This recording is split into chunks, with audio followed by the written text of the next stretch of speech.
InterD, Ciência e Cultura.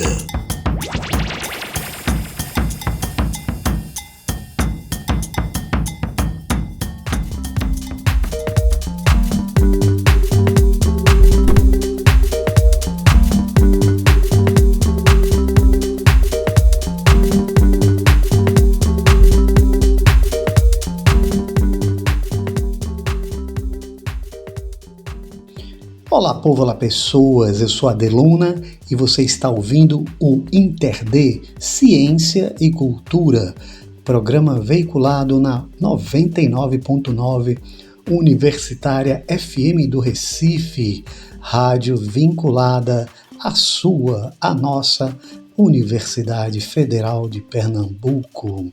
O programa também pode ser ouvido no site www.interd.net.br e nas plataformas de streaming. Neste programa, no quadro Minha História, a gente recebe Cássio Cunha, baterista, professor e músico que há quase 30 anos acompanha o grande Alceu Valença. Bom, Cássio, como é que você, lá atrás, decidiu aí se aventurar no universo da música? O que é que te fascinou, lá atrás? A memória que eu tenho mais vívida, assim, sobre o meu começo na música, meu primeiro contato, minha primeira ligação com a música foi quando eu era criança, quando eu ia passar as férias na casa da minha tia em João Pessoa, e tinha uma escola de samba do lado da casa dela, que quando tinha um cortejo, eu pequenininho pegava uma latinha de Guaraná Antártica e ficava tentando acompanhar os tamborins. Eu até entrava no meio do cortejo e a galera me expulsava, assim, sai daqui, menino. Enfim, isso acho que foi a primeira, foi quando a música me pegou ritmicamente falando, principalmente. E outra coisa, eu sempre gostava de cantarolar, com a coisa da garganta mesmo, fazer um som de garganta. Os instrumentos da música, não a letra mesmo, a música mesmo, mas o instrumento. Eu já me ligava no baixo, na bateria, eu tentava imitar isso de boca, Tentava fazer esses sons. Esse foi o meu primeiro contato com a música. E depois eu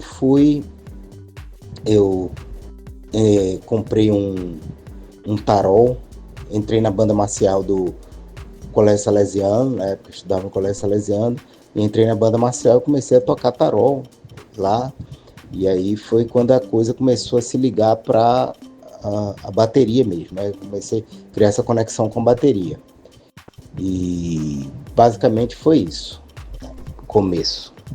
Quais pessoas, experiências ou lugares que foram decisivos na sua formação artística? Então, as pessoas que... fui nascido e criado aqui em Pernambuco, em Recife, e meu pai sempre ouvia música quando era criança, lá no bairro de Areias. Ele ouvia de tudo. Luiz Gonzaga, Secos e Molhados, e ouvia Beatles, ouvia Paul Moriarty, ouvia todo tipo de música. Ele sempre foi muito eclético nessa coisa musical. Então eu ouvi de tudo. Então isso aí foi a minha primeira comecei a me sensibilizar pela música, a sentir a música, perceber a música através de meu pai, através das músicas que ele ouvia na radiola que ele tinha lá na minha casa no bairro de Areias, quando eu nasci. Essa foi a primeira coisa. E Recife, obviamente, Pernambuco tem essa diversidade, essa cultural imensa, e isso aí, meio que por osmose, foi me conectando com a música, e criando uma identidade já de forma talvez inconsciente. E basicamente é isso. Depois eu comecei a ouvir música mais conscientemente. Eu gostava muito de heavy metal, principalmente do Iron Maiden, eu ouvi tudo, gostava muito disso. E essa foi a minha primeira conexão. Depois eu comecei a me interessar por outros estilos fui pro jazz e tal, comecei a ouvir muito. Quando lançaram o CD Play, o CD, eu comprei meu primeiro CD foi um CD de jazz. O Iron Maiden eu vi em LP ainda. E depois eu comecei, meu primeiro CD foi um CD de jazz, que eu acho que era o Harry James, trompetista, que foi o primeiro CD. Depois eu comecei a ouvir jazz muito. E toquei muito com Newton Rangel, Nando Rangel, Edson Rodrigues, tinha um quarteto, Jeová da Gaita, e minha formação básica, musicalmente, formalmente falando, foi no Conservatório Pernambucano de Música, e tocando com essas pessoas que eram mais velhas, tinham mais experiência, e me ensinaram muito a entender a música, a forma de música e tal, e ter uma formação de qualidade, musicalmente falando também, né? Isso aí ajudou bastante. E eu toquei muito na noite em Recife, na década de 80, e essa foi minha formação. Eu nunca fui muito músico de baile, não. Era mais de quartetos, trios, quintetos, mais de música instrumental. Essencialmente foi essa a minha formação, né? Eu lembro que Newton Rangel criou no conservatório a prática de conjunto e eu participei, e aí você começa a entender a forma de música, o espaço para solo, entender a estrutura musical do blues e do jazz, enfim. Isso aí foi minha formação, assim, inicialmente falando, né? Bom, fala um pouco aí sobre suas experiências com artistas, né, do passado com quem você já tocou e, claro, com Alceu.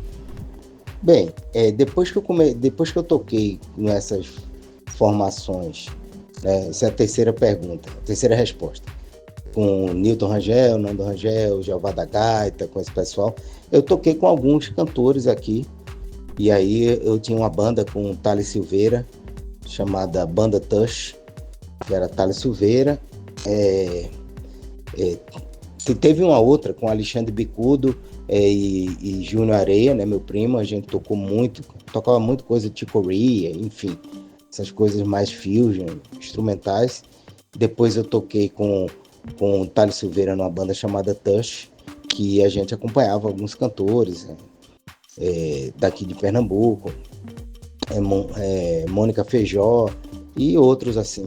Eu toquei pouco com cantores aqui em Pernambuco. Toquei com Cássio Sete, toquei com Marcelo Lisboa, mas foram poucos os cantores. Depois que eu fui para o Rio, em 92, aí eu já tinha recebido um convite para tocar com Geraldo Azevedo. Foi aí que eu fui para o Rio de Janeiro e comecei a minha carreira mais acompanhando os cantores, né? Então, toquei um tempo com Sivuca, depois de Geraldo Azevedo, depois com Moraes Moreira, e acompanhei um monte de gente de música instrumental e cantores também, fazendo substituições, gravando, enfim, um monte de gente no Rio. Tem até no meu currículo, lá na minha página, você vai encontrar essa lista de cantores que eu trabalhei durante os anos que eu fiquei no Rio. Foram 28 anos. E depois que eu saí de Moraes, eu passei um tempo sem tocar com cantores. E em 2003 é que eu recebi o convite formal para tocar com Alceu Valença. Eu já tinha feito algumas gravações com ele, já tinha tocado alguns carnavais, mas eram coisas pontuais, assim, entendeu? E tem até uma história engraçada que eu tocava com Moraes e no carnaval, um dos carnavais que eu toquei com ele, não tinha muito show, não tinha nenhum show fechado. Eu recebi um convite para tocar com Alceu no carnaval e eu fui tocar com Alceu e depois eu perdi a gig do Moraes. Ele era meio ciumento com os músicos, né? Como a maioria dos cantores. Mas isso aí não foi problema nenhum. Sempre gostei muito de Moraes, adoro ele sempre foi uma figura marcante na minha carreira, inclusive principalmente depois da gravação do DVD Moraes Moreira Acústico pela MTV, que aí realmente foi um divisor de águas na minha carreira. Mas aí em 2013 eu recebi esse convite para tocar com Alceu e desde 2003 que eu estou tocando direto com ele.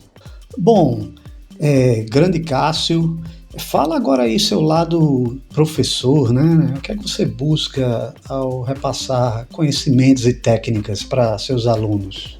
Essa coisa de dar aula eu sempre tive.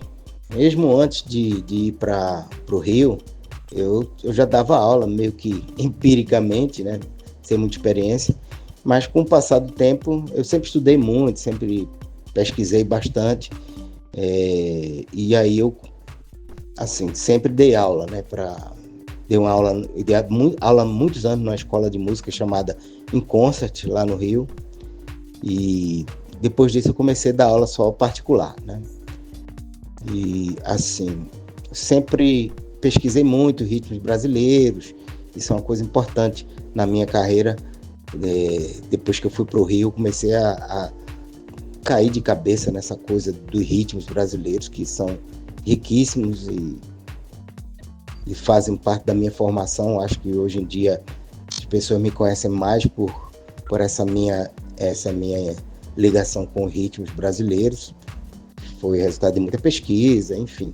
E eu fiz 2 livros, que é o IPC, o Independência Polirrítmica Coordenada, e o ARB, que é Centros Rítmicos Brasileiros, que eu acho que define bem a minha percepção de como estudar os ritmos brasileiros, como desenvolver uma linguagem, né, brasileira na bateria. E aí, depois disso, eu tive aulas em 2000, na década de 2000, 2005, entre 2005 e 2010, mais ou menos, se eu não me engano, com o Christian Noyes, sobre o método Spivak, que foi também outro divisor de águas para mim, porque eu já estava sentindo algumas dores tocando, enfim, estava tendo alguns problemas de saúde, né, tendinite e outros problemas relacionados à postura e tudo mais, a forma de tocar. E depois que eu comecei a fazer esse curso com o Christian Noyes, do Spivak, eu realmente foi outro divisor de águas grande na questão, principalmente na questão técnica e de som também. E aí eu adotei essa metodologia, na verdade, não é nem uma técnica, é uma metodologia, e é a que eu uso com todos os meus alunos, e tem funcionado muito bem durante esses anos, tanto para mim quanto para os alunos. Eu recebo sempre um feedback muito positivo de como isso muda a forma deles tocar, principalmente a questão do relaxamento, de tocar com mais sonoridade, de controle de dinâmica, enfim, a questão técnica mais abrangente, né? Não é só a questão da velocidade e tudo mais, que é importante também, mas a técnica, ela é um conjunto de habilidades que você desenvolve, e entre elas tem muito a ver com a sonoridade também, e tocar de forma saudável, né? Sem se machucar, enfim, para ter uma longevidade profissional maior também, né? Então acho que isso aí foi o que realmente mudou a minha maneira de pensar a técnica e de ensinar também, além dos livros também que fazem parte dos cursos que eu dou. Que futuros você imagina ou deseja para a música em Pernambuco, no Brasil? É muito difícil falar sobre essa questão do futuro, né? O que eu desejo. O que eu desejaria era que as pessoas tivessem mais acesso à música de qualidade, que está intrinsecamente relacionado à educação como um todo, né? A formação do indivíduo como pessoa, como né? Do entendimento dele da nossa cultura, da nossa arte, da valorização da nossa arte. E isso passa por um processo que vem desde da educação básica, né, de escola e tudo mais. Então, o que eu queria, basicamente, é que as pessoas tivessem mais acesso a essa música. Eu estou vendo os músicos muito desvalorizados, principalmente nos streamings, né? A gente não tem mais ficha técnica, não recebe mais direitos conexos nos streams. Isso é uma coisa muito preocupante para a carreira de músico e desestimulante, né? Se já era difícil ser músico há, sei lá, 30 anos atrás, 40 anos, 30 anos atrás, imagina agora que você não tem alguns direitos adquiridos respeitados por quem divulga, por quem ganha dinheiro com música por aí. Então, quer dizer, todo o trabalho, todo o estudo que o músico tem para sua formação e para colocar na música de alguém ou na própria música uma identidade, uma sonoridade, uma coisa especial, uma ideia especial, um arranjo especial, não é reconhecido mais, né? Antigamente aquela velha coisa, né? Antigamente você pegava um LP e abria, tinha ficha técnica, quem gravou tudo, quem eram. Então os músicos tinham um status diferente, assim, né, profissionalmente. Hoje em dia a coisa está precarizada, como várias outras profissões também, foi precarizada de tal forma que, assim, o músico perdeu totalmente grande parte de seu status, de seu valor realmente, apesar de todo o esforço que se faz para se formar um músico, né? Um bom músico, ele é como diria Tim Maia, né? O engenheiro, o médico ganha muito mais do que um músico, e o músico estuda a vida toda, né? Não estou generalizando, claro, tem médicos, engenheiros que estudam a vida toda também, mas no geral um músico, para estar em forma, para tocar e ter qualidade musical, ele tem que estar em contato com o instrumento diariamente, praticamente. Então, quer dizer, você estuda muito mais do que um médico e engenheiro e ganha muito menos. Então, é uma analogia, assim, meio superficial, mas é mais ou menos isso. Então, não sei se vale muito a pena hoje em dia ser músico, sinceramente, entendeu? Acho que como hobby e tal, tudo bem, mas profissionalmente, nesse cenário atual, eu não vejo muita vantagem não, sabe? Mas enfim, isso é uma opinião pessoal, talvez as coisas mudem se houver uma mobilização da classe, que eu acho difícil também, mas o que eu queria ver era isso, o músico ser valorizado, né?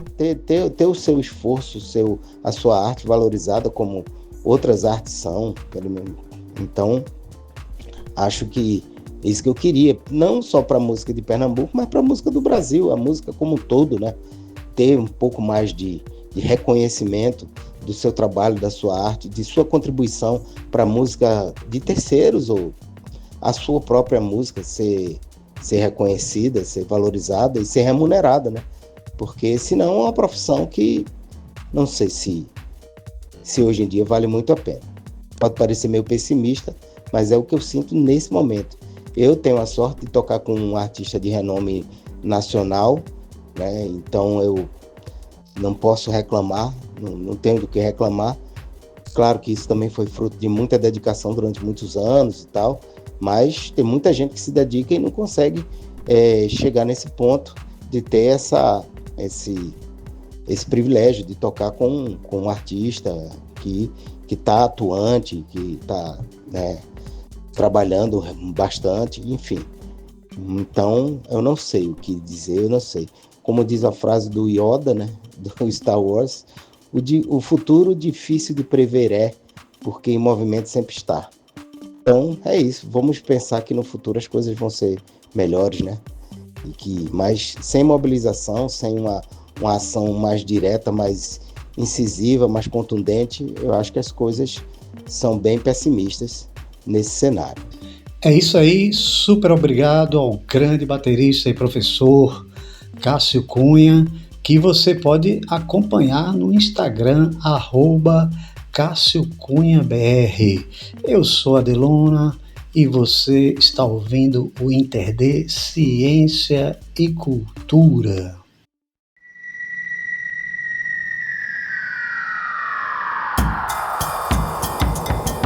InterD Ciência e Cultura.